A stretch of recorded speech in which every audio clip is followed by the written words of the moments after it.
Yan mga idol, muli isang magandang araw sa atin lahat. Panibagong video na naman po. Kagaya ng sinabi natin mga idol, sa ika 14 days ng ating mga alaga ay update natin kung gaano na sila kalalaki. So ayan na po yung lagay nila ngayon. Bali ngayong araw na po na ito ay ika 14 days na po nila. Tsaka mamaya kukuha tayo ng titimbangin natin kung gaano na ba kalalaki yung mga alaga natin mga idol.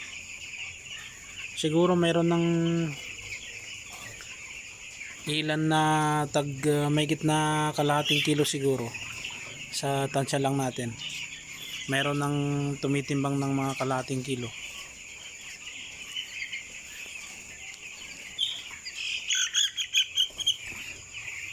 Yan na po sila mga idol, malalaki na po.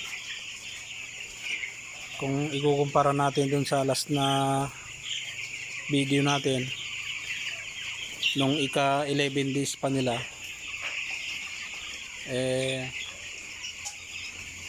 malaki po yung naidagdag sa laki nila mga idol. Mga farmers, yan po.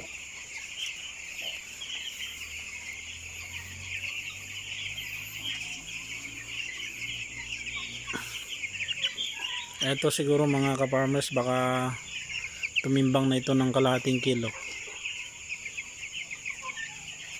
Yan na po yung lagay ng ating mga alaga. Tsaka kagaya ng nasabi natin, ayan, sanay na po sila dito sa kanilang grower house. Ayan. Hindi kagaya dati nung kalilipat lang natin sa kanila, medyo ayun, halos hindi sila gumagalaw. Parang takot sila na maglakad. Ngayon, ayan po, sanay na sila. Ayan. Kalat na po sila. Ayan. Bali 2 weeks old na po ang mga alaga natin mga farmers. Ayan sa kabila. Mamaya pupunta tayo sa kabilang grower house nila. Titingnan din natin yung lagay ng mga alaga natin. Ayan po din sa kabila.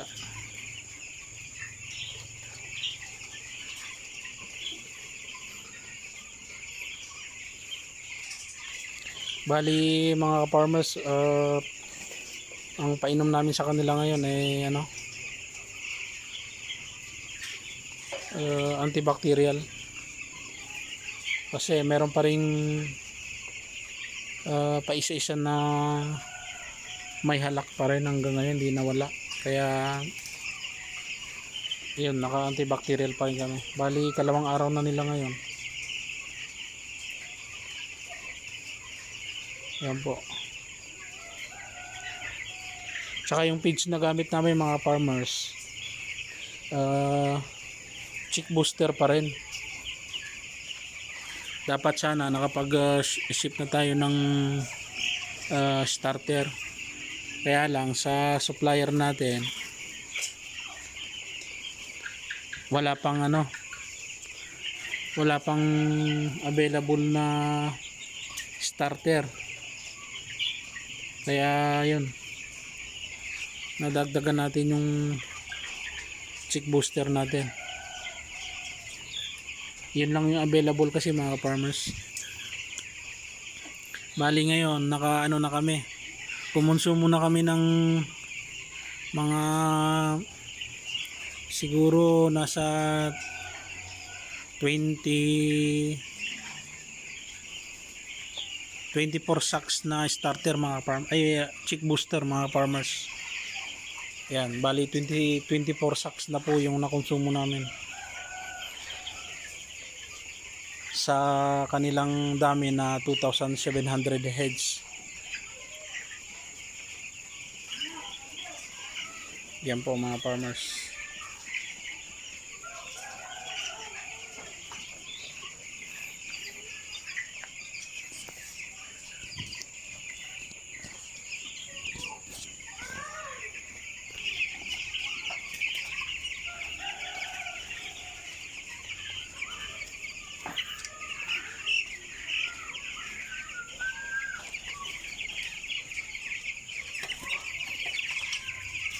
Spray kasi ako.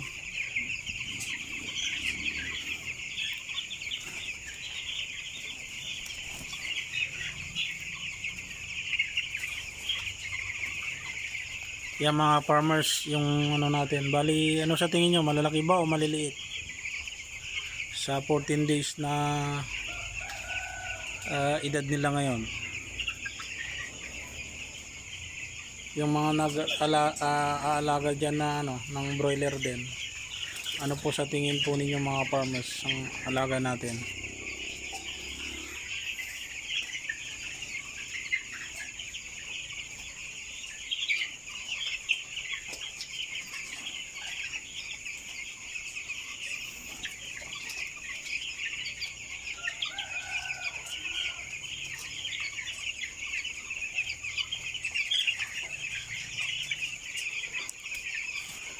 Mamaya po kukuha tayo ng titimbangin natin.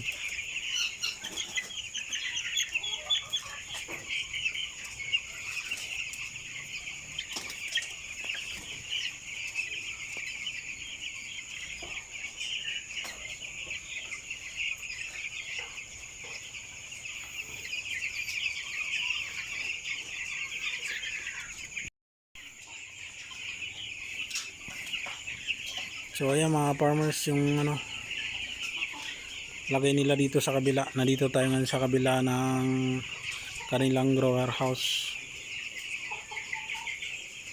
Ayan po.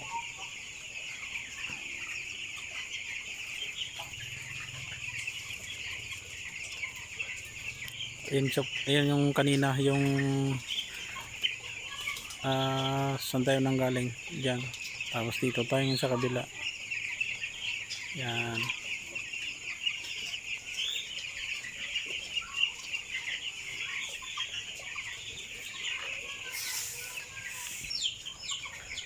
Ayan, kumakain po yung iba.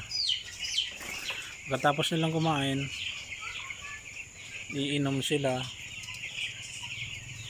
Ayan. Pagkatapos nilang uminom, magre-relax sila dyan.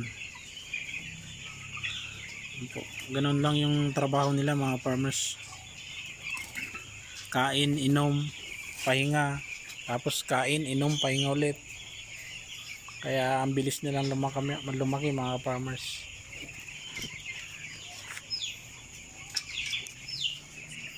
Ang lakas din ng konsumo nila.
Ayan mga farmers, gabi na, titimbang na tayo.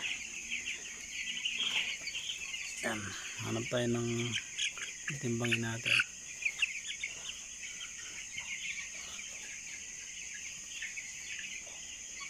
Kuha tayo ng matitimbang na titimbangin natin kung ilan na yung timbang nila. Ito, isa.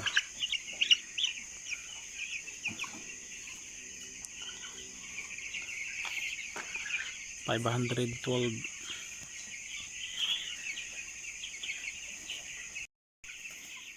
512. Kuha pa tayo ng iba mga farmers. Ito kaya, subukan natin to.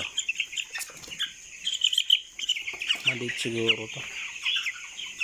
Ito mga farmers. Oops. Ayan mga farmers, mas malaki pala. 546. Bali ngayong araw nga pala mga farmers, kagaya ng nasabi natin, 14 days sila ngayon. Yan, hanap pa tayo ng iba.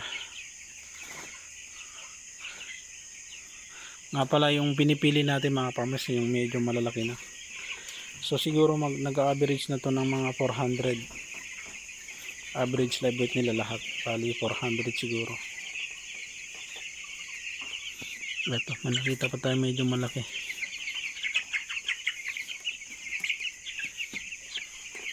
Ang mga farmers.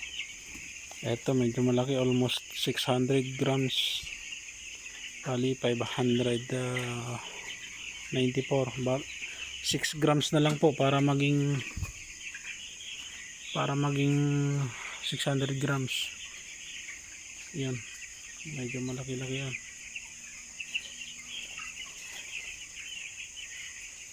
So yung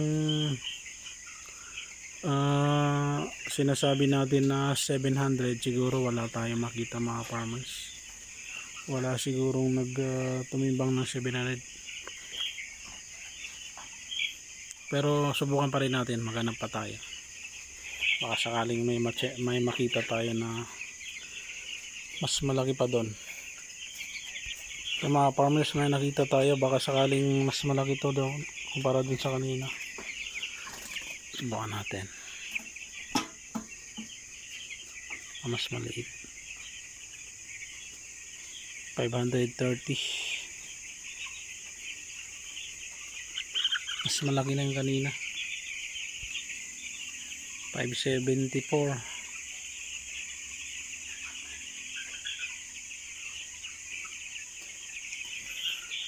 So siguro yun na yung pinakamalalaki mga farmers. Wala na tayong makita na mas malaki pa. Bali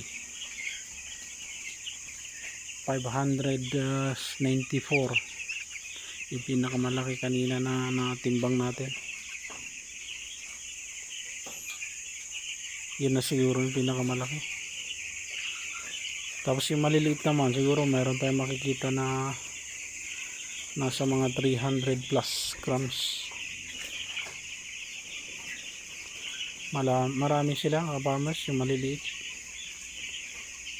Hindi katulad nung nauna na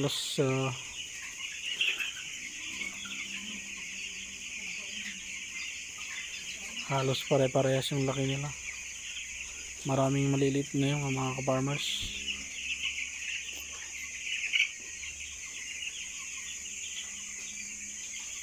Sana makahabol.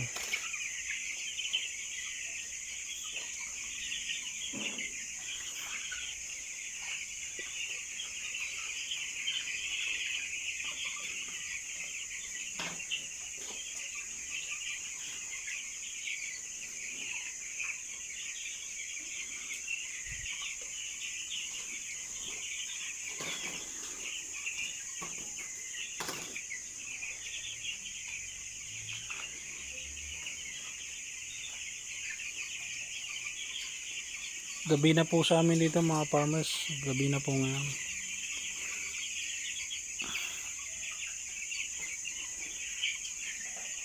Ganun kasi kami kumukuha pag kinukuha na namin sila ng timbang. Gabi na kami kumukuha ng timbang.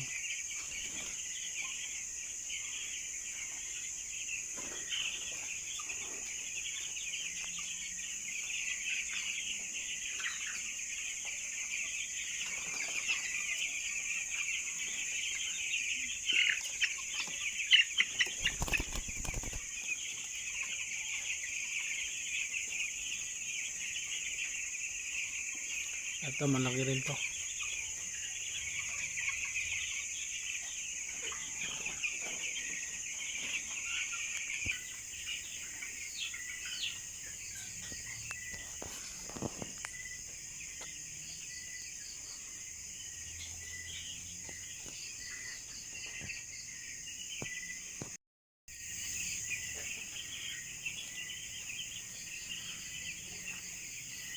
Meron tayong nakuha dito mga farmers, medyo malaki. Dito tayo nga sa kabila. Tsaka ayusin natin yung timbangan.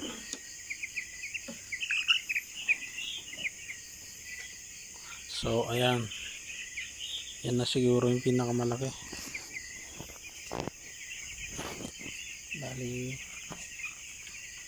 600 grams.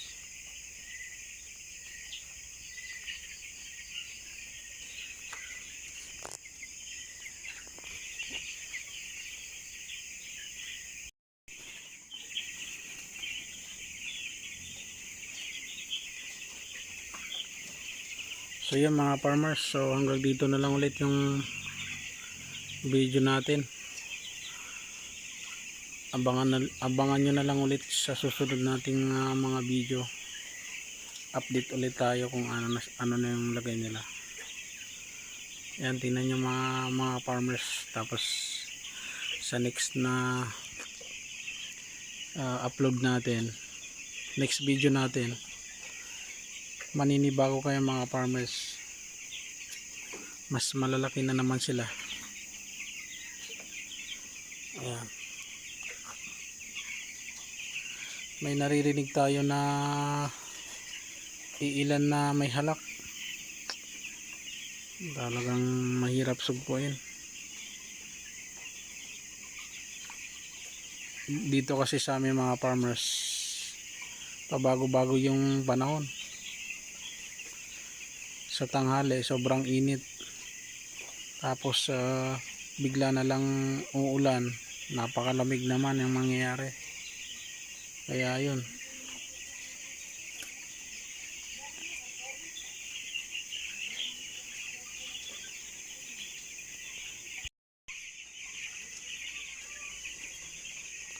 so yun, hanggang dito na lang tayo mga farmers. Maraming salamat ulit sa patuloy na pagsuporta sa munting channel natin. Sana patuloy pa rin kayong sumuporta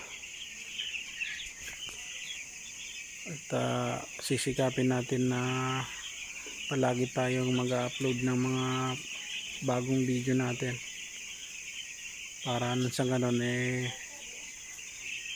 palagi tayong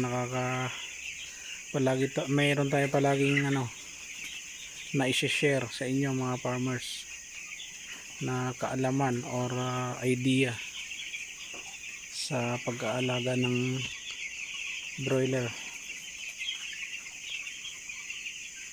So yun, marami pong salamat mga farmers.